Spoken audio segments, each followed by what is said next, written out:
नमस्कार दोस्तों, स्वागत है एक और नई वीडियो में। ठीक है, तो दोस्तों इस वीडियो में हम देखने वाले हैं दोस्तों कक्षा 9वीं का जो दोस्तों आपका वार्षिक पेपर होने वाला है हिंदी का। ठीक है, तो अब आपके पास दोस्तों क्या समय बिल्कुल भी नहीं बचा है। तो दोस्तों इस वीडियो में आपको जो आपका पेपर रहने वाला उसी को बताने वाला हूँ। तो वीडियो को पूरा लास्ट तक देखिएगा। ठीक है, और वीडियो को बीच में कहीं पर भी स्किप मत कीजिएगा। इसमें आपको ऑब्जेक्टिव क्वेश्चन भी बताए जाएंगे, साथ ही साथ दोस्तों आपके 2 अंक के 3 अंक के जो भी आपकी ग्रामर सेक्शन होती है सभी के क्वेश्चन आपको इस वीडियो में बताए जाएंगे। तो वीडियो को पूरा लास्ट तक देखिएगा। ठीक है, यहाँ पर निर्देश दिए गए थे, इनको आपको पढ़ लेना है। यहाँ पर देखिए पहला क्वेश्चन दिया गया है आपका, जो कि है आपका कि उचित शब्द का चयन कर रिक्त स्थानों की पूर्ति कीजिए।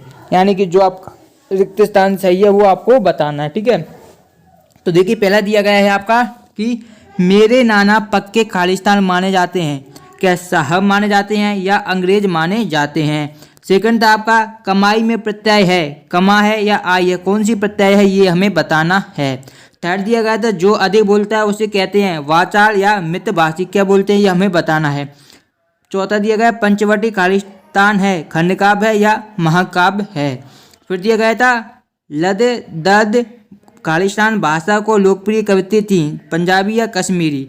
ये आपको 5 जो दिए गए हैं ये आपके रिक्त स्थान दिए गए हैं। ठीक है, अगर दोस्तों आप इन सभी रिक्त स्थानों के सॉल्यूशन चाहते हैं तो सॉल्यूशन आपको नीचे एक डिस्क्रिप्शन बॉक्स में लिंक मिलेगी, उस लिंक पर क्लिक करके आपको क्या है सॉल्यूशन मिल जाएगा। या आप दोस्तों आप हमारे टेलीग्राम ग्रुप को ज्वाइन कर लीजिए, तो वहाँ पर भी हम इसकी PDF प्रोवाइड करा देंगे। लेकिन क्या होता है दोस्तों, जैसे कि वीडियो मैंने आज अपलोड की है, ठीक है, तो अगर आप 10-15 दिन बाद वीडियो देखेंगे तब तक PDF बहुत नीचे पहुंच जाती है टेलीग्राम पर। ठीक है, तो आपको मिलती नहीं है। ठीक है, तो आपको क्या करना है, मैं डिस्क्रिप्शन में आपको एक लिंक प्रोवाइड करा दूंगा। अगर नहीं करा पाता तो आप कमेंट में बोल दीजिएगा कि सर आपने लिंक नहीं प्रोवाइड कराई है, तो मैं आपको लिंक प्रोवाइड करा दूंगा। ठीक है, तो यहाँ पर आपको ध्यान रखना पड़ेगा। आगे देखिए सेकंड दिया गया है सही विकल्प चुनकर लिखिए।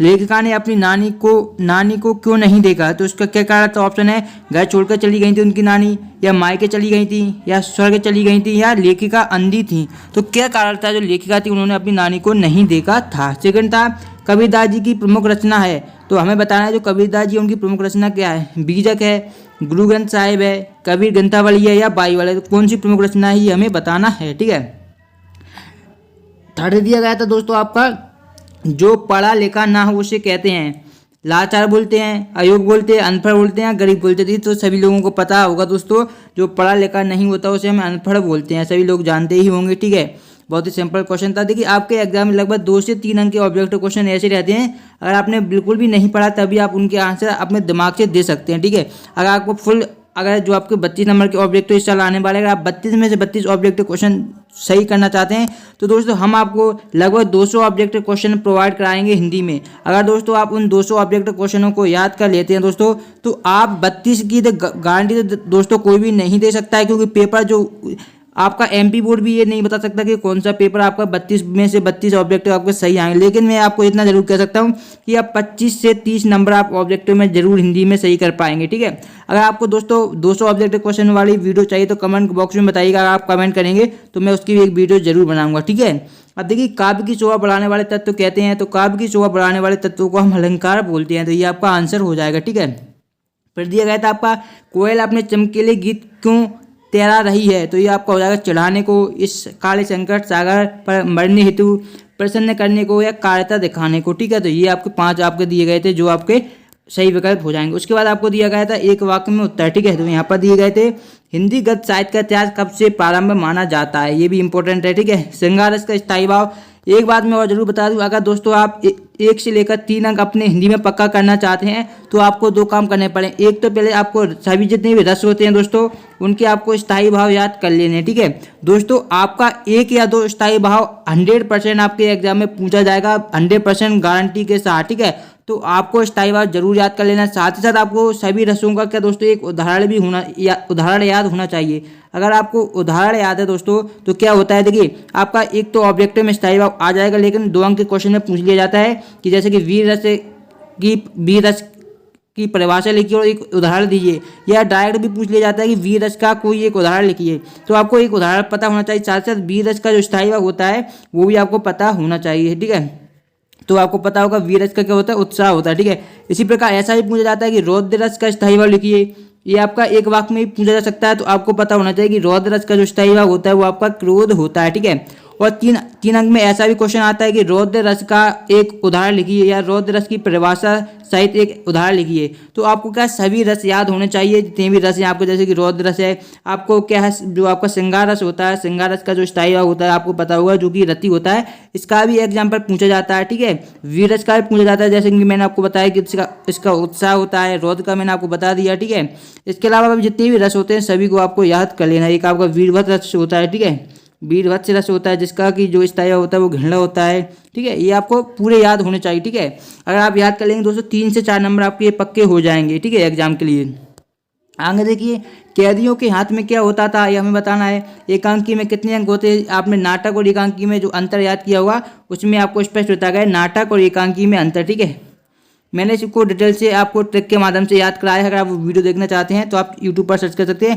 तो ये नाटक में क्या होता है, एकांकी आप लिखते हैं कि एकांकी में एक अंक होता है और इसमें नाटक में कई अंक होते हैं। तो ये आपका अंतर आपने याद किया होगा, तो आपको आप बिल्कुल आसानी से जानते होंगे एकांकी में कितने अंक होते हैं। तो एकांकी में केवल एक ही अंक होता है, तो यहाँ पर आपको एक लिखना है। ठीक है, पूरा सॉल्यूशन आप इसका देखना चाहते हैं दोस्तों कमेंट बॉक्स में बताइएगा कि आपको इन सभी क्वेश्चनों के सॉल्यूशन की वीडियो चाहिए, तो हम नेक्स्ट वीडियो में इसका सॉल्यूशन भी आपको प्रोवाइड करा देंगे। डिपेंड आपके ऊपर करता है, अगर आप कमेंट करेंगे तो सॉल्यूशन आपको जरूर प्रोवाइड किया जाएगा। ठीक है, प्राचीन काल में किस कला का अभाव था ये हमें बताना है। ठीक है, अब देखिए जोड़ियाँ दी गई हैं, कमल, माटी वाली, गोस्वामी तुलसीदास, ग्राम, चौपाई, इनको हमें इनसे मिलाना है। ठीक है, तो ये आपको करिए। आप क्वेश्चन आप यहाँ पर देख लीजिए, सत्य सत्य के बाद आपके क्वेश्चन आएंगे। सत्य सत्य दिए गए हैं, केरल शब्द का पर्यायवाची रश्मि है, हमें बताना है सत्य है या असत्य है। फिर दिया गया था बच्चे काम पर जा रहे हैं, कविता सुमित्रा नंदन पंत की है, ये सत्य है या असत्य है आपको बताना है। सूरदास राम भक्ति शाखा के कवि हैं, उपन्यास सम्राट प्रेमचंद है, रूपदास भारतीय भाषा का शब्द है, ये हमें बताना है। ठीक है, अब देखिए अब आपको क्वेश्चन आंसर 2 अंक 3 अंक के देखने को मिलेंगे। पहला है आपका तत्सम एवं तद्भव शब्दों को छाटिए। यहाँ पर शब्द दिए गए हैं आपके स्वप्न, मछली, हस्त और सागे दिए गए हैं। ठीक है, अथवा में दिया गया था 2-2 पर्यायवाची शब्द लिखिए। तनिका और हरिका में क्या 2-2 पर्यायवाची शब्द यहाँ पर लिखने थे। अब देखिए अब 7वां क्वेश्चन दिया गया था कि हमें क्या करना है, निम्न के शब्दों की संधि लिखिए। ठीक है, तथा धन एव, तथा धन एव आपका होता है दोस्तों तथैव। ठीक है, तथैव ये आपका होता है। इसी बात सु प्लस आगत, स्वागत हो जाएगा आपका। ठीक है, अब देखिए नेक्स्ट इसका अथवा में दिया गया था, दिए गए शब्दों को वाक्यों में लिखिए। उड़ान, अंतरिक्ष, यान। यहाँ पर देखिए रस के कितने अंग हैं, हमें नाम लिखना है। ठीक है, फिर दिया गया था अनुप्रास अलंकार की परिभाषा उदाहरण सहित लिखिए। ठीक है, देखिए रस, यहाँ पर रस के आपसे अंग पूछे गए हैं, तो मैंने रस में आपको 2 चीज़ें बता दी हैं कि आपको क्या स्थायी भाव याद करने हैं और आपको क्या करना है याद, उनके एग्जाम्पल याद करने हैं। साथ ही साथ आपको ये भी पता होना चाहिए कि रस के कितने अंग होते हैं। ठीक है, मैं एक बार आपको बता देता हूँ, रस के जो अंग होते हैं वो कितने होते हैं, 4 अंग होते हैं। एक तो आपका मैंने अभी बताया कि एक तो होता है स्थायी भाव। ठीक है, स्थायी भाव। ठीक है, दूसरा होता है दोस्तों, दूसरा होता है आपका विभाव। ठीक है, स्थायी भाव के बाद आता है आपका विभाव। तीसरा दोस्तों आपका होता है अनुभाव। ठीक है, क्या होता है दोस्तों, तीसरा होता है आपका अनुभाव। और जो चौथा होता है दोस्तों आप सभी लोगों को पता होगा, चौथा होता है संचारी भाव। ठीक है, संचारी भाव। ठीक है, ये देखिए क्वेश्चन यहाँ पर पूछा गया है। जब मैं आपको बता रहा हूँ आप सोचे कि आप ये इतना सब क्यों बता रहे हैं, आपको बिल्कुल स्पष्ट दिख रहा है। जो पेपर है इसमें पूछा गया है रस के कितने अंग हैं, नाम लिखिए। तो मैंने रस आपको क्या लिखना है, रस के 4 अंग होते हैं, उनके नाम है। एक पहला आपका स्थायी भाव हो जाएगा, दूसरा आपका विभाग हो जाएगा, तीसरा अनुभाव, चौथा संचारी भाव। ठीक है, आपसे देखिए इस रस से केवल 3-4 ही क्वेश्चन बनते। एक तो एक क्वेश्चन यहाँ पर दिया गया है, एक क्वेश्चन बनता है कि स्थायी भाव और संचारी भाव में अंतर लिखिए। ठीक है, तो ये आपको याद होना चाहिए। ठीक है, और आपसे ये भी पूछा जाता है ऑब्जेक्टिव में संचारी भावों की संख्या कितनी है, तो ये आपको पता होना चाहिए। संचारी भावों की दोस्तों संख्या है वो 33 यानी कि 33 है। ठीक है, जितने भी क्वेश्चन मैं आपको बता रहा हूँ सभी 100% आने वाले क्वेश्चन है, तो इन्हें जरूर याद कीजिएगा। ठीक है, फिर देखिए मानसरोवर से कवि का क्या आशय है, कच्चे सकोरे का क्या अर्थ है, जीवन की उमंग से बच्चे क्यों वंचित है, ज्ञान की आंधी मनुष्य के जीवन पर क्या प्रभाव डालती है, रसखान ब्रज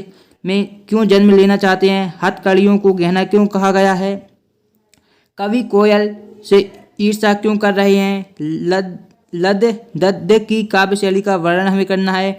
अब यहाँ पर देखिए 2 अंक के जितने भी क्वेश्चन है वो आपको यहाँ पर दिए गए हैं। गद्य की कोई 2 मुख्य विधाएं एवं कोई 2 गौड़ विधाओं के हमें नाम लिखने थे। कहानी के प्रमुख तत्वों को आपको लिखना है। ठीक है, गया ने बैलों को शरारत के लिए क्या सजा दी, लेखक के अनुसार तिब्बत की महिलाओं की क्या विशेषता थी। ये सभी क्वेश्चन इस टाइप के क्वेश्चन आपके एग्जाम में आते हैं, फाइनल एग्जाम में। ठीक है, और भी देख सकते 3 अंक का क्वेश्चन है, कल्पना कीजिए कि आप मंगल ग्रह पर हैं। सरल शब्दों में अपनी कल्पना को कलमबद्ध कीजिए, यानी कि आपको ये कल्पना करनी है कि आप मंगल ग्रह पर हैं, तो आपको अपनी कल्पना अपने शब्दों में लिखनी है। ठीक है, अथवा में दिया गया था नीचे दिए गए जीव जंतुओं की दो दो विशेषताएं लिखी है, जैसे कि हाथी, मोर, हिरण, बकरी, इनकी हमें क्या दो दो विशेषताएं लिखनी है। आगे देखिए, अपनी सुबह से रात तक की दिनचर्या आपको यहाँ पर लिखनी है कि आपने कभी कोई पेड़ लगाया है, यदि हाँ तो वृक्षारोपण के कोई 3 लाभ आपको लिखने हैं।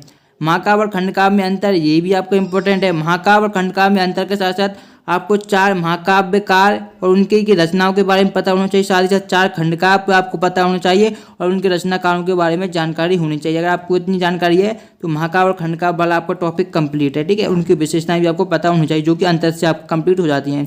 यमक और श्लेष अलंकार में कोई 3 अंतर लिखने हैं, तो ये आपको अलंकार वाला पोर्शन है, ठीक है। कवि ने कोकिला के बोलने के किन कारणों की संभावना बताई है। गोपी कृष्ण की मुरली को मोटों पर क्यों नहीं रखना चाहती। ये इस टाइप से आपको क्वेश्चन आते हैं। यहाँ पर देखिए, जो आपका जीवन परिचय आया है दोस्तों, वो कबीरदास जी अथवा माखनलाल चतुर्वेदी कब पूछा गया है, ठीक है। यहाँ पर आपको 2 रचनाएं भापक और कला पक्ष लिखा और साहित्य में स्थान लिखना है। ये आपका देखिए प्रसंग संदर्भ प्रसंग से व्याख्या वाला पद्यांश दिया गया है, ये आपका पद्यांश यहाँ पर दिया गया है। इसके अथवा में भी आप देख सकते हैं, और ये आपका गद्यांश दिया गया है, इसके अथवा में भी आप देख सकते हैं, ठीक है। और यहाँ पर जो दोस्तों आपको लेखक परिचय आया है, वो आया है मुंशी प्रेमचंद अथवा हरिशंकर परसाई का साहित्यिक परिचय निम्न बिंदुओं के आधार पर देना है। 2 रचना भाषा और साहित्य में स्थान, ठीक है। तो 4 नंबर में आपका है पर्यावरण को बचाने के लिए आप किस प्रकार से योगदान दे सकते हैं, ये बताना है आपको। कोरोना बीमारी से बचने के कुछ 4 आपको उपाय लिखने हैं। अपने प्राचार्य को 3 दिन के अवकाश के लिए प्रार्थना पत्र लिखना है, तो अवकाश का प्रार्थना पत्र तो आपको करना ही है। साथ ही साथ अपने मित्र को जन्मदिन हेतु बधाई पत्र, ये भी आपको याद करना होगा, ठीक है। पहले 27 निम्नलिखित गद्यांश को पढ़कर नीचे प्रश्नों के आपको उत्तर लिखने हैं, तो गद्यांश सिंपल ही आता है, इसे आप आसानी से कर सकते हैं, ठीक है। और दोस्तों अगर आपको ये वीडियो पसंद आई, वीडियो को लाइक जरूर करें, अपने सभी दोस्तों के साथ वीडियो को शेयर जरूर कर दें, ठीक है। और दोस्तों अगर आप इसका सॉल्यूशन देखना चाहते हैं सभी क्वेश्चनों का, तो आप कमेंट बॉक्स में बताइए कि आपको सॉल्यूशन चाहिए, तो हम अगर आप कमेंट करेंगे तो नेक्स्ट वीडियो में इसका हम सॉल्यूशन भी आपको प्रोवाइड करा देंगे। यहाँ पर निबंध दिए गए थे विद्यार्थी जीवन, समाचार पत्रों का महत्व, राष्ट्रीय पर्व, जल ही जीवन है, पर्यावरण प्रदूषण, ये आपके दिए गए थे। और रूपरेखा वाला क्वेश्चन आया था, जो कि आपका आया था स्वच्छता अभियान, बाल सभा, मेरे सपनों का भारत, विद्यालय का वार्षिकोत्सव और विज्ञान के चमत्कार, ठीक है। तो ये आपका पूरा मैंने आपको बता दिया है, ठीक है। अगर आपको ये वीडियो पसंद आए, आपके लिए हेल्पफुल है, तो वीडियो को लाइक जरूर करें। चैनल को अगर आपने सब्सक्राइब नहीं किया, चैनल को भी सब्सक्राइब कर दें। हम मिलते हैं नेक्स्ट वीडियो के साथ, तब तक देखिए आपका अपना study channel study with Hemant. Comment में जरूर बताएं कि अगर कोई भी प्रॉब्लम आती है या आपको इसका सोल्यूशन चाहिए तो कमेंट में जरूर बताएं। कमेंट में आपको सारे जवाब मिल जाएंगे। मिलते हैं नेक्स्ट वीडियो में, धन्यवाद।